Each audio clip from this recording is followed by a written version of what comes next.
اللہ کریم نے فرمایا بندہ مومن جان لے اگر میں تجھے ایک مشکل دوں گا تو میں تجھے کتنی آسانیاں، چلے سارے بول دیں کتنی جی، کتنی اللہ تعالیٰ آسانیاں دے گا؟ 2 آسانی۔ ہم لوگ اچھا جب ہمارا ذہن بن جاتا ہے نا کمزوری کا، ہمارا جب مزاج بن جاتا ہے مایوسی کا، پھر معاملہ ذرا ہمارے لیے گمبھیر ہو جاتا ہے۔ اگر ہم یہ ذہن بنائے نا کہ مشکل میرے اللہ کی طرف سے آئی ہے تو وہ مجھے آسانی بھی ضرور عطا کرے گا، تو پھر اللہ ضرور ہی آسانیاں عطا فرماتا ہے۔ اور جو مشکلات زندگی میں آتی ہیں نا، حضرت مولا علی شیر خدا رضی اللہ تعالیٰ عنہ کا بڑا خوبصورت فرمان ہے۔ حضرت علی فرماتے ہیں جب تجھے مشکل آتی ہے تو وہ تجھے رب کا پتہ بتانے آتی ہے، وہ تجھے اللہ کا پتہ بتاتی ہے، اس لیے کہ جب تو سارے اسباب کر لیتا ہے، جو ضرورت ہوتی ہے پوری کرتا ہے، تندرست ہو کے وہ کام کرتا ہے، پھر بھی کام نہیں ہوتا، تو اس کا مطلب ہے کرنے والا تو نہیں، کرنے والا کوئی اور ہے، جو کام کرنے والا کوئی اور ہے۔ تو عزیز بھائی یاد رکھیں، ہر مشکل کے ساتھ اللہ نے آسانی رکھی ہوتی ہے۔ اگر اللہ تبارک و تعالیٰ بیماری عطا کرے تو اس کے ساتھ اللہ پھر جو تندرستی دیتا ہے وہ بھی بڑی اعلیٰ ہی عطا فرماتا ہے۔ اگر اللہ کبھی غربت دے تو پھر اس کے بعد جو اللہ تعالیٰ آسانی دیتا ہے وہ بھی بڑی اعلیٰ ہی عطا فرماتا ہے۔ اگر کہیں سے آپ کو دکھ ملتے ہیں تو پھر جب سکھوں کا وقت آتا ہے تو پھر گنے نہیں جاتے۔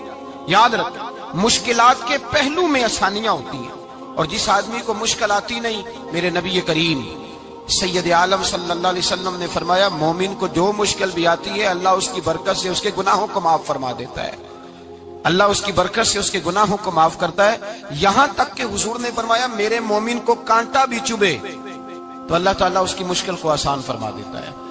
2 بزرگ بیٹھے تھے، ایک حضرت احمد رحمت اللہ علیہ اور ایک حضرت شرف الدین منیری رحمت اللہ علیہ۔ تو حضرت شرف الدین منیری کہنے لگے کہ دوست اصل میں وہ ہوتا ہے جو دوست کی طرف سے آنے والی تکلیف پر صبر کرے، جو اللہ کی طرف سے آنے والی تکلیف پہ صبر کرے وہ اللہ کا محبوب ہوتا ہے۔ تو حضرت احمد فرمانے لگے نہیں مجھے تیری بات کی سمجھ کوئی نہیں آئی، صبر کرے وہ اللہ کا دوست ہے، مصیبت پہ صبر کرے۔ تو کہا جناب پھر اگر نہیں سمجھ آئی تو آپ بتا دیں اللہ کا دوست کون ہے؟ تو آپ فرمانے لگے جو محبوب کی طرف سے آنے والی مصیبت کو اس کا تحفہ سمجھ کے قبول کرے وہ اصل دوست ہوتا ہے، اس کا تحفہ سمجھ کے قبول کرے، اپنے رب کا تحفہ سمجھے، مالک کا تحفہ سمجھے کہ اس نے مجھے تحفہ دیا ہے، مجھے کسی مشکل میں ڈالا ہے۔ تو رب کریم بلا مثال و بلا تشبیہ سمجھانے کے لیے اللہ جب کسی کو مشکل میں ڈالتا ہے، کافروں کو تو اس نے موجیں کرائی ہوئی ہے، بڑی بڑی سہولتیں دی ہوئی ہیں، مشکل میں ڈب بھی ڈالتا ہے، اپنے نیک بندوں کو ہی ڈالتا ہے۔ نمرود اور فرعون کے پیروں میں کانٹا بھی نہیں چبھتا تھا، ان کو تکلیف نہیں آتی، تکلیف کسے آتی تھی؟ اللہ کے نیک بندوں کو تکلیف آتی تھی۔ حضرت رابعہ بصریہ جب تک زندہ رہی تب تک بیمار رہی، جس دن طبیعت ٹھیک ہوتی تو کہتی اے اللہ تو کہیں مجھ سے ناراض تو نہیں ہو گیا، تو کہیں ناراض تو نہیں مولا جب تو مجھے تکلیف دیتا ہے تو میں رو کے تیری عبادت کرتی ہوں، جب مجھے دکھ ہوتے ہیں تو میں سجدے میں تڑپتی ہوں، اور خدا بندہ اب تو میں سکھی ہوں، موج میں ہوں، مجھے رونا ہی نہیں آ رہا، تو خدا بندہ تو کہیں ناراض تو نہیں ہو گیا مجھ سے؟ دکھ تو اچھے ہوتے ہیں، دکھ تو پیارے ہوتے ہیں، اور دکھوں کے بعد جو اللہ آسانی دیتا ہے اس آسانی کا پھر کیا ہی کہنا۔ اس حضرت ایوب علی نبینا علیہ الصلوۃ والسلام بیمار رہے، 60 سال اللہ نے تندرستی دی۔ کتنے سال بولے؟ 60 سال، غور کرنا بات پر، 60 سال علیل رہے، پھر بیمار ہو گئے، 18 سال ہو گئے بیمار ہوئے۔ زوجہ کہنے لگی دعا کر لیں آپ کو اللہ صحت دے دے۔ ہمیں اگر کوئی بندہ پوچھ لینا کہ بھائی کبھی کوئی خاص بات تو سناؤ، تو ہم جو ساری زندگی سکھ کے ساتھ سوئے ہوتے ہیں وہ بات نہیں سناتے، وہ جو ایک رات درد سے نیند نہیں آتی اس رات کا قصہ سناتے ہیں، کہتے ہیں وہ میرے الٹے دانت میں درد تھا تو میں ساری رات سو نہیں سکا۔ او بھائی جو ساری زندگی سویا ہے اس کا تو ذکر نہیں کر رہا، اور ایک رات جو تجھے نیند نہیں آ رہی، کسی سے پوچھا جائے، ڈاکٹر کہتے ہیں 360 ہڈیاں ہوتی ہیں وجود میں، کسی سے پوچھا جائے نا تیرا کیا حال ہے تو 359 ہڈیوں کا ذکر نہیں کرتا، جس گھٹنے میں درد ہے اس کا ذکر کرتا ہے، کہتا ہے یہ گھٹنے میں بڑی درد ہے۔ او بھائی باقی 359 ٹھیک ہے نا، ان کی بھی تو کوئی بات سنانا۔ حضرت رابعہ بصریہ رحمت اللہ علیہ کے پڑوس میں ایک نوجوان رہتا تھا، آپ کے پڑوس میں، تو وہ جب جو محلے میں بچے رہتے ہیں نا گاؤں میں ان کا پتہ ہوتا ہے، پڑوسی تھا تو 34-35 سال نوجوان کی عمر ہو گئی، کبھی بیمار نہیں ہوا۔ ایک دن اس کی طبیعت علیل ہوئی، سر میں درد ہوا تو اس نے پٹی باندھ لی سرخ رنگ کی، باہر نکل کے آیا، حضرت رابعہ بصری علیہ رحمہ نے دیکھا تو فرمانے لگے بیٹے خیر ہے؟ لگا جی اماں جی سر میں بڑی درد ہے۔ آپ فرمانے لگے کتنی عمر ہو گئی؟ کہنے لگا 34-35 سال۔ فرمانے لگے پہلے تو کبھی درد نہیں نہ ہوئی؟ کہا نہیں اماں جی آج ہی ہوئی ہے۔ تو آپ فرمانے لگے 34 سال اللہ نے صحت دی ہے، تو نے شکر کی ایک پٹی بھی نہیں باندھی، اور آج درد ہوئی ہے تو شکوے کی پٹی تو نے فوراً ہی باندھ لی ہے، کوئی شکر کی پٹی بھی باندھنی چاہیے۔ حضرت ایوب 18 سال بیمار رہے، زوجہ کہنے لگی دعا کر لو، تو آپ فرمانے لگے بی بی سے کہ صحت کتنی دیر رہی؟ اس نے کہا 60 سال۔ تو آپ فرمانے لگے ذرا بیماری کو بھی 60 سال گزر لینے دو، پھر دعا بھی کر لیں گے۔ یہ دعا کی، اللہ یہ لفظ کہے اللہ نے صحت دے دی، تندرستی آ گئی۔ ایک دن گھر میں بیٹھے بیٹھے زوجہ کہنے لگی کہ ایوب یہ بتاؤ دکھ اچھے کہ سکھ؟ آپ فرمانے لگے سارے دن ہی اللہ کے ہیں پر دکھ بڑے اچھے تھے، مجھ سے پوچھو تو دکھ بڑے اچھے تھے۔ کہا کس طرح؟ تو حضرت ایوب فرمانے لگے جب میں بیمار تھا تو 24 گھنٹے میں ایک دفعہ میرا رب میرا حال پوچھا کرتا تھا، ایک دفعہ میرا اللہ پوچھتا تھا ایوب تیرا حال کیا ہے؟ فرماتے ہیں 12 گھنٹے تو لذت ہی رہتی تھی کہ میرے رب نے میرا حال پوچھ لیا، اور اگلے 12 گھنٹے میں انتظار کرتا تھا مالک حال دوبارہ کب پوچھے گا۔ فرمانے لگے اب صحت تو ہو گئی ہے پر اب میرا رب میرا حال تو نہیں نہ پوچھتا۔ بھائی مشکلات جو ہوتی ہیں وہ تو تجھے سجا دیتی ہیں، سوار دیتی ہیں، تجھے یاد آتا ہے کوئی اپنا، جب تجھے درد ہوتی ہے نا، تکلیف ہوتی ہے، پھر تیرا دل کرتا ہے کوئی کندھا ملے جہاں میں سر رکھ کے رہوں۔ پھر اسی لیے تو کسی درویش سے کسی نے پوچھا تھا اپنا کون ہوتا ہے؟ تو کہا جو تجھے دکھ کے وقت یاد آئے وہ تیرا اپنا ہے، جو تجھے عین آزمائش کے وقت یاد آئے اور تجھے اس کا نمبر فوراً تیرے موبائل پہ چلنے لگے وہ تیرا اپنا سجن ہے، جس کو تو دکھ کے وقت یاد کرے۔ تو بھائی مشکلات کے بعد جو اللہ آسانی دیتا ہے، حضرت ابراہیم کو آگ میں بھی پھینکا گیا، حضرت ابراہیم علیہ السلام کو ستایا بھی گیا، نکالا بھی گیا، لیکن جب ان مشکلات سے گزرے تو میرا رب فرماتا ہے وَإِذِ ابْتَلَىٰ إِبْرَاهِيمَ رَبُّهُ بِكَلِمَاتٍ فَأَتَمَّهُنَّ قَالَ إِنِّي جَاعِلُكَ لِلنَّاسِ إِمَامًا۔ کہا جب ابراہیم پورے اترے تو پھر ہم نے انہیں امام بنا دیا۔ یا اللہ کس طرح کی امامت دی؟ فرمایا میں نے اتنی اعلیٰ شان عطا کی ہے کہ اپنے لاڈلے رسول کو جناب ابراہیم کی نسل میں پیدا فرما دیا ہے، میں نے مصطفیٰ کو ان کی نسل میں پیدا کر دیا، قیامت تک کے لیے ان کا وقار بڑھا دیا۔ اللہم صلی علی محمد وعلی آل محمد کما صلیت علی ابراہیم وعلی آل ابراہیم، ان کی عظمت بڑھا دی، اس لیے کہ جب وہ آزمائش سے گزر کر کے آئے پھر جو آسانی دی۔ میرے نبی پاک صلی اللہ علیہ وسلم نے دین ابراہیمی کی بہت ساری چیزوں کو رکھا، کہا میں ملت ابراہیمی پہ ہوں۔ جب کوئی مشکلات کو عبور کر کے آتا ہے، جب کوئی تکلیفیں سہ کر کے آتا ہے، اس کے لیے جو اجر ہوتا ہے، اس کے لیے جو پھر اللہ کتنی ذرا بڑی توجہ کیجئے گا۔ لوگ سمجھتے ہیں فلاں آدمی مشکل میں ہے تو شاید مشکل میں ہی رہے گا، فلاں آزمائش میں ہے تو شاید میرا اللہ فرماتا ہے ایک مشکل دے کے میں 2 آسانیاں بھی دوں گا۔ تم مشکل دیکھ رہے ہو، مشکل نہ دیکھو، وہ جو اس کو بعد میں آسانی آنے والی ہے، اور ڈبل جو میں اس پر نعمت کرنے والا ہوں اس کو دیکھو۔ حضرت یوسف کو بھائیوں نے کنویں میں ڈال دیا تھا، اور جب کنویں سے نکلے تو مصر کے بازاروں میں بکے، اور پھر زلیخا نے الزام لگایا تو حالات بگڑ گئے، حضرت یوسف کو جیل جانا پڑا۔ کتنی کٹھن زندگی تھی، لیکن میرے مالک کو کچھ اور ہی منظور تھا۔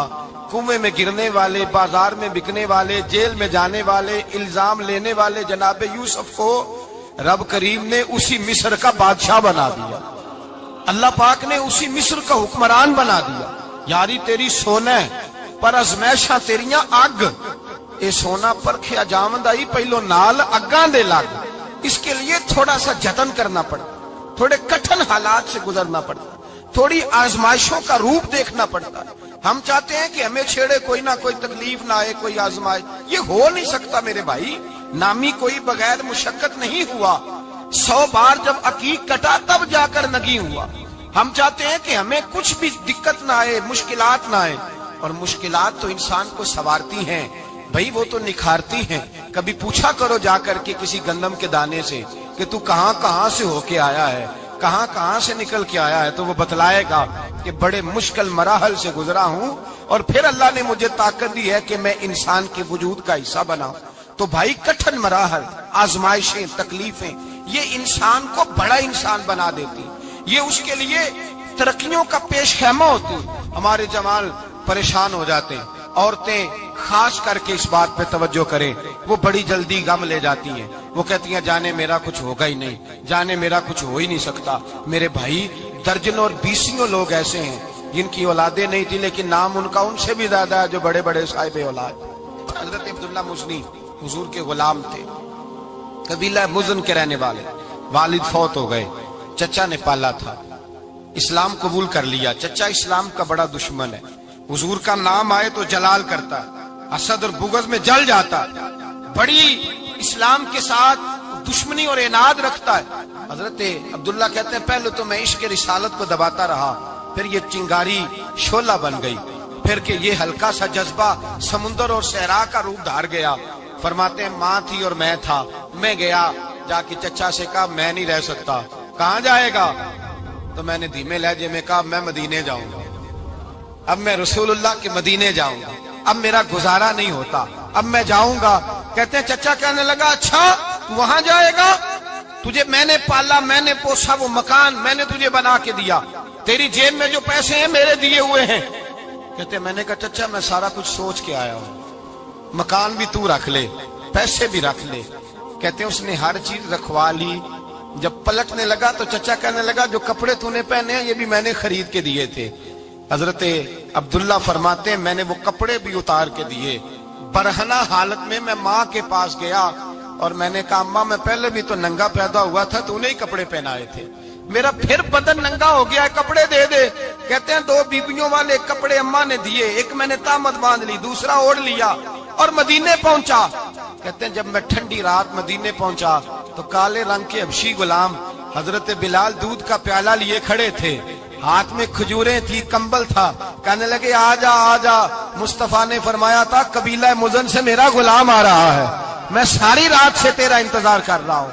حضرت جناب سیدنا عبداللہ رضی اللہ تعالیٰ عنہ فرماتے ہیں میری مشکل آسان ہوئی، فرماتے ہیں مجھے مدینے میں اعزاز مل گیا، مجھے عزت مل گئی، ہر آدمی میری قدر کرنے لگا۔ گویا بزرگ کہتے ہیں کہ حضرت عبداللہ دعا کرنے لگے کہ اے اللہ تو نے مجھے بڑی شان دی ہے مصطفیٰ کی گود میں، اگر اسی رحمت کے چھاؤں میں پردہ کر جاؤں تو میری بات بن جائے گی۔ حضرت عبداللہ کا وصال بھی رسول اللہ کی گود میں ہی ہو گیا، گود میں نہ کوئی رشتہ دار، نہ کوئی تعلق دار، نہ کوئی ہمسایا اپنا، نہ کوئی چچا، نہ کوئی ماموں، شہر میں تنہا اسی کسے دے کچھ نہیں جے لگ دے تے نہ کوئی ساڈا دردی، تنہائی۔ جنازہ اٹھا تو اٹھانے والے کون ہیں؟ ابو بکر صدیق، فاروق اعظم، عثمان غنی، مولا علی، حسنین کریمین جنازے میں شامل۔ میرے رسول پاک صلی اللہ علیہ وسلم نے جنازہ پڑھایا، دیکھو مشکل کاٹی تھی تو آسانی کا رنگ دیکھو، آسانی کا انداز دیکھو۔ حضرت سیدنا ابو دردہ رضی اللہ تعالیٰ عنہ ارشاد فرماتے ہیں مدینے میں رواج تھا کہ جب قبر میں اتارنے لگتے تھے تو قریبی رشتہ دار اتارا کرتے تھے، پر عبداللہ کا تو رشتہ دار ہی کوئی نہیں تھا مدینے میں، کون اتارے؟ فرمایا جب قبر میں اترنے لگے تو حضرت ابو بکر صدیق اور حضرت عمر فاروق اتر گئے کہ ہم قبر میں اتارتے ہیں۔ رسول اللہ نے فرمایا تم باہر نکلو، تم کیوں قبر میں گئے ہو، باہر آؤ۔ کہتے ہم باہر آئے تو اللہ کے رسول اندر گئے، فرمایا کون کہتا ہے اس کا کوئی نہیں، میں جو موجود ہوں، کون کہتا ہے کوئی نہیں؟ فرمایا رکھو میرے ہاتھوں پہ۔ کہتے ہیں حضور کے دست مبارک پہ رکھا اور باہر کھڑے ہم رشک کرنے لگے کہ واہ اللہ تیرا آسانی دینے کا رنگ، آسانی۔ اس نے مشکل برداشت کی تو رب نے مصطفیٰ کے قدموں میں آسانیاں عطا فرمائی، پسے اور حضور نے قبر میں رکھا، نبی پاک نے۔ میرے دادا مرشد کہتے ہیں عشق سرکار کی ایک شمع جلا لو دل میں، بعد مرنے کے قبر میں بھی اجالا ہوگا۔ اور میرے اعلیٰ حضرت فرماتے ہیں لحد میں عشق رخ شاہ کا داغ لے کے چلے، لحد میں عشق رخ شاہ کا داغ لے کے چلے، اندھیری رات سنی تھی چراغ لے کے چلے۔ اور بیدم شاہ بارسی تو حد کر گئے، کہنے لگے پسے مردن، بعد مرنے کے پسے مردن فرشتوں نے جو تلاشی لی تو کیا نکلا؟ فقط ایک دل کے گوشے سے خیال مصطفیٰ نکلا، فقط ایک دل کے گوشے سے خیال۔ اور کامل پیرو نہ دے باہو قبر جنا دی جیوے۔ میرے بھائی نبی پاک صلی اللہ علیہ وسلم کے ساتھ وفا کی تنگی دیکھ کر دقت ساتھ دیا. مکہ مخالفت کرتا تو جناب فاطمہ حضور کا خیال رکھتی. فاطمہ بنت اسد بڑا پیار کیا, بڑی محبت کی مولا علی کی والدہ نے, ہر دکھ ہر تکلیف کاٹی, لیکن رسول کائنات صلی اللہ تعالی علیہ وسلم کا ساتھ نہ چھوڑا. اور یہاں تک روایات میں ملتا ہے کہ جناب فاطمہ الزہرا جب بیاہ کے ان کے گھر گئی تو باہر سے سودا لا کے دیتی. حضرت فاطمہ سے بڑا پیار کرتی, بڑی محبت, مشکلات میں ساتھ دیا. جب وصال ہوا تو فرماتے کوہرام مچ گیا مدینے میں. لوگ منتیں کرتے تھے کہ حضور کا ایک بال مل جائے تو قبر میں بخشش کا سامان ہو جائے گا. رسول پاک نے فرمایا جب جناب علی کی والدہ کو غسل دے لو تو کفن پہنانے سے پہلے میرے پاس آنا. کہتے ہیں جب غسل دے لیا تو عرض کی حضور غسل ہو رہا ہے, کفن کا کیا کرنا ہے؟ حضور اندر گئے, قمیض بدلی اور جو کرتا پہنا ہوا تھا اتار کے دیا. فرمایا وہ علی کی ماں نہیں میری ماں ہے, اس نے میرے لیے بڑی تکلیفیں سہی ہیں, بڑی مشکل دیکھی ہے. فرمایا اس طرح کرو میرے کرتے میں اسے کفن دو. حضور نے جنازہ پڑھایا, اپنے کرتا لباس مبارک میں کفن دلایا. پھر جب وہ دفن ہوئی تو حضور قبر پہ کھڑے ہوئے, کھڑے ہو کے فرمایا اے اللہ اپنے سارے نبیوں کے وسیلے سے اور میرے وسیلے سے میری اماں کی بخشش فرما دے. پھر جو آسانیاں ملی ان لوگوں کو تو ان کی قبروں تک آسانیاں ملی, پھر ان کو قیامت تک کے لیے آسانیاں ملی جنہوں نے مشکلات کو دیکھا. اور بھائی جو سوئے رہے, جو آرام کرتے رہے, جنہوں نے مناسب ہی نہ سمجھا کوئی کٹھن مرحلہ طے کرنا, جنہوں نے کہا نا نا نا نا ہم تو سکھ کے ساتھی ہیں, ہم تو سکون کے ساتھی ہیں, بھائی ہم تو سلوٹ کے ساتھی ہیں, جب موجیں لگے گی تو دوڑ کے پہنچیں گے, کہیں گے ہمارا بھی تعلق بنتا ہے, ہماری بھی رشتہ داری ہوتی ہے, ہمارے بھی رابطے ہوتے ہیں, پھر دوڑ کر کے پہنچیں گے. اصل ساتھی وہ ہوتا ہے جو دکھ کا ساتھی ہوتا ہے, آزمائش کا ساتھی, مشکلات تجھے اونچا اڑاتی. حضرت سلمان فارسی کہتے ہیں میں نبی پاک کی تلاش میں نکلا تھا, حضور کی تلاش میں نکلا, اور میں نے کئی سال حضور کو ڈھونڈا, کبھی ایک دروازے, کبھی ایک دروازے, کبھی دوسرے دروازے, کبھی تیسرے دروازے. فرماتے میں شہزادہ تھا پر بکتا بکاتا مدینے آیا, میں نے نبی پاک کی تلاش میں یہودیوں کی غلامی بھی کی, تیری تلاش میں پھرا میں جنگل پہاڑ اور دشت میں. فرماتے ہیں بڑی تکلیف کاٹی, بڑی آزمائش دیکھی, لیکن اس دن مجھے سارے دکھ بھول گئے, اس دن میری ساری تکلیفیں آسانیوں میں بدل گئی جس دن میرے نبی نے میرا بازو تھام کے کہا سلمان منا اہل البیت. فرمایا سلمان کو تو میں نے اپنی اہل بیت میں شامل کر لیا ہے. فرماتے اتنی بڑی فضیلت کہ میں رسول اللہ کے خاندان میں جا شامل ہوا. تو بھائی یاد رکھیں جب آپ کو مشکل آتی ہے تو آپ کو آسانی دینے کے لیے آتی ہے, جب آپ کی طرف کوئی آزمائش آتی ہے تو آسانی دینے. یہ بات صحیح ہے کہ بیٹیاں پیدا ہونے پہ مشکل ہوتی ہے, ان کے نصیبوں سے ڈر آتا ہے, پر جتنی آسانی اللہ بیٹیوں کے باپ کو عطا کرتا ہے اور جتنی رحمت رب بیٹیوں کے باپ پہ فرماتا ہے اتنی بھی کسی اور کے حصے میں نہیں آتی. اس میں شک کوئی نہیں کہ بوڑھے ماں باپ کو جب سنبھالنا پڑے تو مشکل ہوتی ہے. بوڑھوں کی طبیعت بچوں جیسی ہو جاتی ہے, دقت ہوتی ہے, آزمائش ہوتی ہے, ان کی بات سننا بعض اوقات کڑوا لگتا ہے, ان کی فرمائشیں بعض اوقات بچوں کی طرح ایسی ہوتی ہیں جو حل نہ ہو سکیں. لیکن یہ وہی ماں باپ ہیں جن کی نوکری کے بارے میں میرے مصطفیٰ نے فرمایا اگر تو ایک رات انہیں خوش کرنے میں کامیاب ہوا تو اللہ 2 حج اور 2 عمرے کا ثواب عطا فرمائے گا.